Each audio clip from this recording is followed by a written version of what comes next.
안녕하세요, 은우쌤입니다. 파이썬 코드가 주어졌네요. 클래스가 하나 여기 정의되어 있고 여기도 정의되어 있네요. 그렇죠? 그리고 이 child라는 클래스는 부모로부터 상속을 받았네요.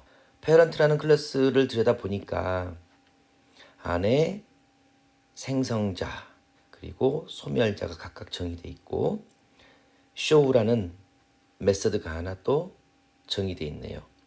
그리고 child라는 클래스는 좀 전에 말씀드린 것처럼 parent로부터 상속을 받았고 show라는 메서드가 오버라이딩 돼 있어요. 그렇죠? 동일한 이름으로. 자, 이게 전체적인 구조입니다. 그리고 실제 프로그램 쪽을 보니까 child라는 객체를 만들었고요. 그리고 그 객체를 이용해서 show라는 메서드를 실행했어요. 그리고 난 다음에 만들어진 객체 A를 지웠습니다. 이 결과를 표시하라는 게 오늘 문제의 답이 되겠네요. 그렇죠? 자, 일단 분석 시간이니까 분석 시간을 통해서 그래도 문법 한두 개 정도는 우리가 잠깐 터득하고 가도록 하겠습니다. 보통 질문이 가장 많이 들어오는 부분을 제가 보면은요. 이 함수하고 메서드를 좀 구분하시는데 많이 혼동스러운가 봐요. 그래서 이 시간에 함수와 메서드를 좀 구분하는 방법에 대해서 잠깐 말씀을 좀 드릴게요. 이 함수하고 메서드는 굉장히 모양이 비슷해요. 그렇죠? 사실 둘 다 똑같이 큰 범위로 볼 때는 둘 다 함수예요, 함수.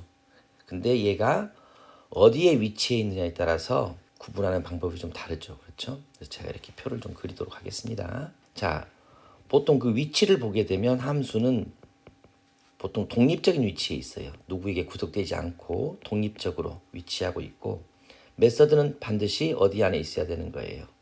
그렇죠. 클래스 안에 정의가 되는 거죠. 그렇죠.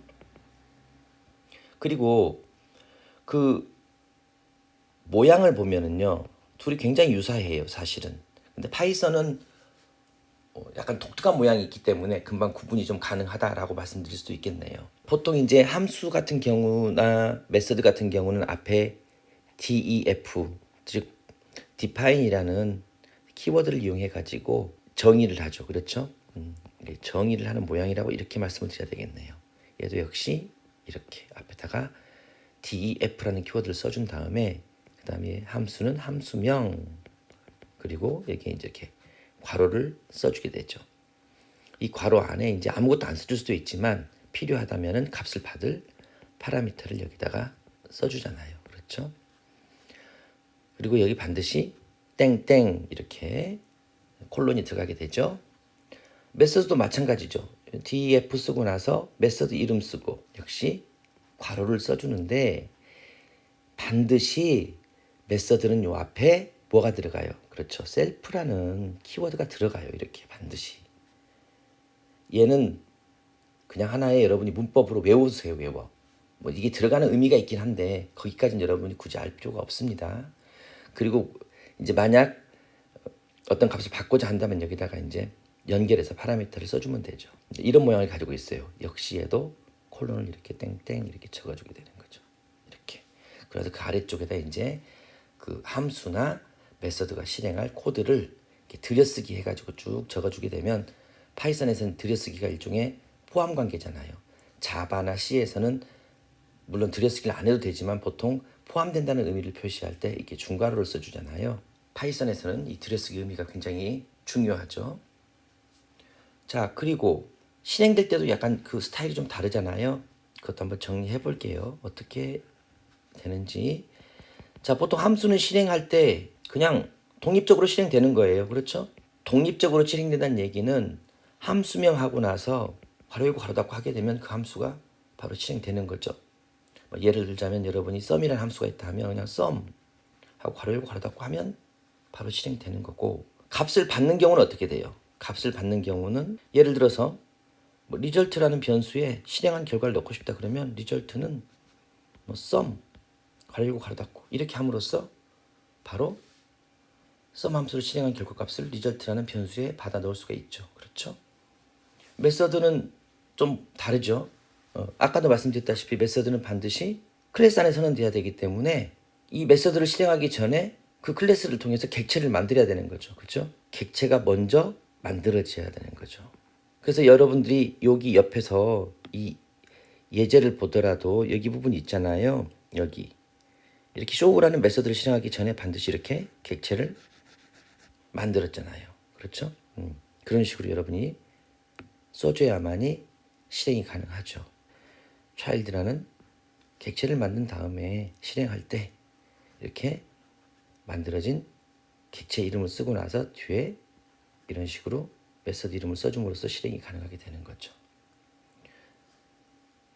이 함수처럼 값을 받는 경우 이런 경우도 역시 똑같죠. 리절트의 값을 받겠다 그러면 이렇게 쓰게 되면 이게 이제 실행이 되고 나서 값이 이렇게 넘어가게 되는 거죠. 그렇죠? 자, 그 다음 이제 여기서 여러분이 한 가지 메서드에 대해서 더 정리를 한다면 특수한 메서드가 있죠. 특수 역할을 하는. 이거는 이제 파이썬에서 미리 정의되어져서 우리가 반드시 그냥 그렇구나 라고 여러분이 알아야 될 것.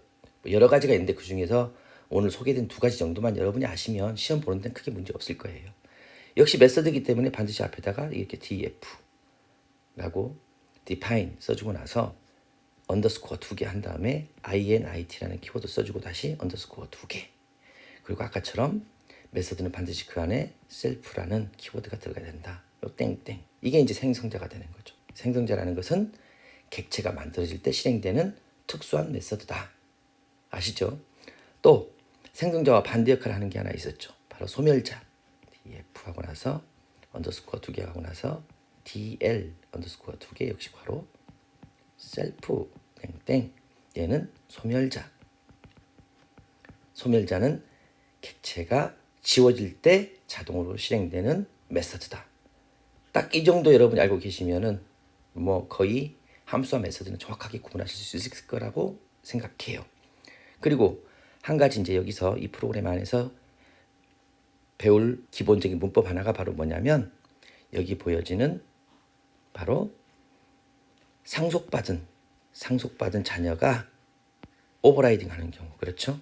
이렇게 오버라이딩 하게 되면 오버라이딩한 메서드가 실행되게 되는 거죠. 그렇죠? 그래서 지금 여기는 show라는 메서드가 다시 덮어 써졌어요. 말 그대로 오버라이딩 되었기 때문에 이제 앞으로 child라는 객체에 show라는 메서드가 실행된다면은 자녀 객체로부터 만들어진 이 show가 얘가 실행이 될 거예요. 그렇죠? 자, 이 개념 알고 여러분 푸시면 뭐 아주 쉽게 금방 풀 수 있습니다. 자, 하나하나 이제 따라가 보죠. 자, 보시면 객체 만들었습니다. 아까 생성자는 객체를 만들 때 자동으로 실행되는 메서드다. 얘가 자동으로 실행되지, 그렇죠? 얘가 만들어지는 순간 일로 건너가서 얘가 실행이 될 거라고요. 그런 실행 결과가 쭉 나오겠죠. 그렇죠? 그러니까 어떻게 돼요? 여기 인수하라는 그 내용이 그대로 인수가 되겠죠. 그래서 바로 이 부분이 출력이 되겠죠. 그렇죠? 그래서 결과는 이렇게 출력이 될 거고 그 다음에 A에 show라는 메서드를 실행하라고 했어요. 그러면 누가 실행된다? 얘가 실행이 되는 거죠. 그렇죠? 이쪽으로 가서 얘가 실행이 되는 거죠. 그러면 역시 얘는 snow라는 문자를 출력하라고 했으니까 여기에 snow하고 출력이 되겠죠. 줄바꿈 주의하셔야 돼요. 그리고 A라는 객체를 지우라고 했어요. 지울 때 반드시 누가 움직인다? 소멸자가 실행된다. 그러니까 이 문장이 인쇄가 되겠죠. 그렇죠? 그래서 여기는 자 이렇게 인쇄가 되고 프로그램이 종료되겠죠. 그렇죠? 자, 문제는 어렵지 않습니다. 그렇지만 여러분이 기본적으로 프로그램을 접했을 때 클래스 안에 들어있는 생성자, 소멸자, 메서드 구분하는 각각 방법들을 여러분이 자꾸 눈에 익히도록 만드시고요. 그 다음에 상속을 받았을 때 상속받은 자녀가 실행하는 메서드가 혹시 오버라이딩 되지 않았는지도 살펴보시고, 그런 것들을 먼저 살펴보신 다음에 문제를 풀면은 훨씬 빠르고 정확하게 답을 여러분이 쓰실 수 있습니다. 자, 오늘 여기까지 하겠습니다. 고생 많으셨고요. 다음 시간에 또 뵐게요. 안녕히 계세요.